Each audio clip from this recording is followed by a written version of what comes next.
पानी को। तो हम लोग का जो बॉडी टेम्परेचर होता है उसको मेंटेन करता है, रेगुलेट करता है बॉडी का फ्लूइड। तो कम से कम अगर देखा जाए तो ओवरऑली हम लोग बोलेंगे कि हमारे बॉडी में जितना ऑर्गन कंटेन करता है 70% वाटर कंटेन करता है, और 30% आपका जो भी न्यूट्रिएंट्स उसके अंदर एंट्री होता है, वाटर उसको हेल्प करता है डाइजेशन में, स्किन मॉइस्चराइजर रखने के लिए, और पूरे पूरे बॉडी को पूरे एक्टिव रखने के लिए पूरा वाटर का काम बहुत इंपॉर्टेंट होता है। तो जो वेट हम लोग के बॉडी में रहता है, मेल के अंदर अप्रोक्सीमेटली 60% वाटर रहता है, क्योंकि फिजिकल वर्क बहुत ज्यादा करते हैं मेल।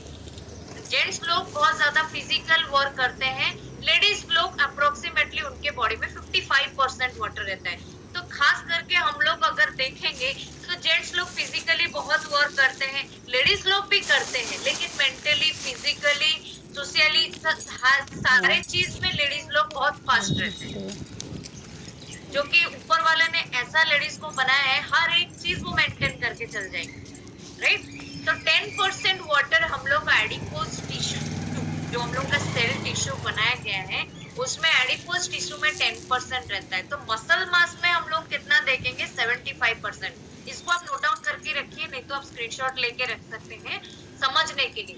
मैं आपको हर वक्त बोली हूँ, हमारे बॉडी में इंट्रा सेलुलर है, एक्स्ट्रा सेलुलर है। सेल टिश्यू में बनाया गया है पूरा बॉडी। तो हमारे बॉडी में इंट्रासेलुलर होता है हम लोग के सेल के अंदर जो फैट्स रहता है।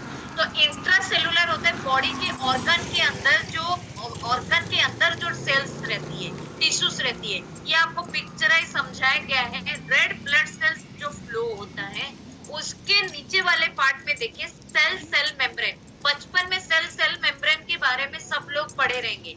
आज के बच्चों को भी कोई माँ लोग अगर पढ़ाते हैं तो वो लोग भी समझ पाएंगे सेल मेम्ब्रेन क्या होता है। तो सेल मेम्ब्रेन के अंदर भी हम लोग का जो सेल रहता है, उसके अंदर भी फैट्स रहती है, उसके अंदर भी फ्लूइड रहता है, फ्लूइड कंपार्टमेंट रहता है। तो ये दोनों डिफरेंशिएट किया गया है। आप यहाँ से समझ सकते हैं हम लोग का इंट्रासेलुलर और एक्स्ट्रा सेलुलर। एक्स्ट्रा सेलुलर हमारे ब्लड जो फ्लो होके जाता है, उसमें इंट्रावास्कुलर फ्लूइड फ्लो होता है। ओके, तो इंट्रासेलुलर जो होता है पूरे कंप्लीट बॉडी के अंदर जो सेल्स, ऑर्गन के अंदर जो सेल्स रहता है, उसके अंदर रहता है हम लोग का फ्लूइड माने पानी। Compartmentalisation of total body water, तो मैंने आपको पहले भी बोल चुकी हूँ, 70 केजी अगर इंसान है, उसको कितना लीटर का पानी चाहिए। तो हम लोग पर 20 केजी 1 लीटर कैलकुलेट करते हैं। तो जो बहुत ओवरवेट होते हैं, जैसे कि 1 क्विंटल के ऊपर रहते हैं, तो उनको हम कैलकुलेशन में पर 15 केजी, पर 15 केजी 1 लीटर करके हम लोग प्रोवाइड करते हैं। तो 70 केजी के अगर इंसान है, उसके अंदर इंट्रासेलुलर फ्लूइड होता है 28 लीटर का, एक्स्ट्रा सेलुलर फ्लूइड होता है 14 लीटर का। तो एक्स्ट्रा सेलुलर फ्लूइड में 3 चीजें होता है, इंटरस्टिशियल, प्लाज्मा, ट्रांससेलुलर फ्लूइड। तो ये डिवाइड कर दिया गया है कि बॉडी में कितना लीटर का पानी है, कितना लीटर का फ्लूइड है। तो टोटल कैलकुलेशन अगर किया जाए तो 42 लीटर तो इतना यूज नहीं होता है, लेकिन हमारे बॉडी में जितने सारे सेल टिश्यू है, उसको यूज करके हमारा डाइजेस्टिव सिस्टम हो गया, ब्लड स्ट्रीम हो गया, पूरे ऑर्गन को काम कराता है। ओके, तो वाटर रिटेंशन बोलने से हम लोग क्या समझेंगे? बॉडी मोस्टली वाटर कंटेन करता है मसल्स में, आपको शुरू से बोली हूँ, जबकि पूरे बॉडी वेट में कवर नहीं हुआ है, उसमें ब्लड भी है, मसल्स भी है, ऑर्गन्स भी है, इवन योर बोन भी है। तो सर्कुलेटरी सिस्टम से लेके किडनी सिस्टम से लेके lymphatic system, hormonal factor, everything manage होता है फ्लूइड लेवल से। अब हम लोग कुछ भी खा लेते हैं, वो पाचन तंत्र में जाके ब्रेकडाउन होता है। वो ब्रेकडाउन होने के बाद उसको पहुंचाएगा कौन? ऑर्गन को पहुंचाएगा कौन? उसके न्यूट्रिएंट से खींच के लेगा कौन? वही पानी ही लेके जाएगा, फ्लूइड ही लेके जाएगा, राइट। तो एवरीथिंग हमारे बॉडी में अगर कोई भी काम होता है तो फ्लूइड के थ्रू होता है। हमारे जो स्किन लेयर होता है, स्किन लेयर के नीचे भी फ्लूइड रहता है। कई लोगों का आप नोटिस करे रहेंगे, जो लोग फैट लॉस करते हैं और कई लोग वेट लॉस करते हैं। जो लोग सोचते हैं कि हम वेट कम कर दिए, तो ये सोचिए आपके बॉडी के जो सबक्यूटेनियस लेयर में जो फ्लूइड रहता है, वो रिड्यूस रिड्यूस हो जाती है, लेकिन आपके सेल्स के अंदर जो फैट्स है उसके अंदर जो फ्लूइड है वो रिड्यूस नहीं होता है।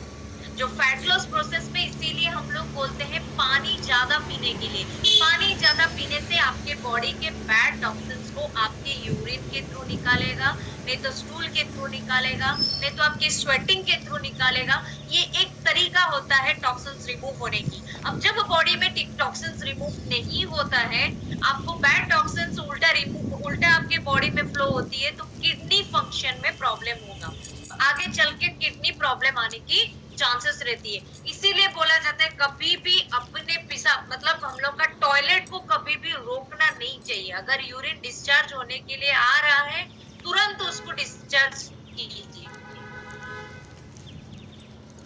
कभी भी आप ये मत सोचिए, लगता है आप कंप्लीटली जगह ढूंढिए। अगर बाहर है, अगर लेडीज लोगों को खास करके बोल रही हूँ, कहीं पर ट्रैवल करते हैं, प्रिफर कीजिए पेट्रोल पंप के पास जाइए, अच्छा टॉयलेट देखिए, वहां पे यूरिन डिस्चार्ज कीजिए।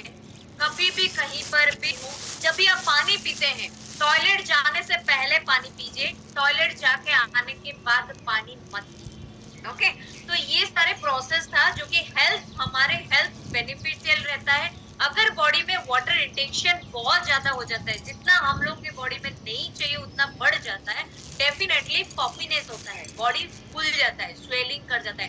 कभी आप देखे रहेंगे हॉस्पिटल में बहुत सारे डॉक्टर बोलते हैं उनके बॉडी में पानी भर गया है, तो वाटर इंटेंशन प्रॉपरली यूज नहीं होता है, इसीलिए बॉडी में पानी फ्लो नहीं हो पाता है, निकलता नहीं है वेस्ट चीज।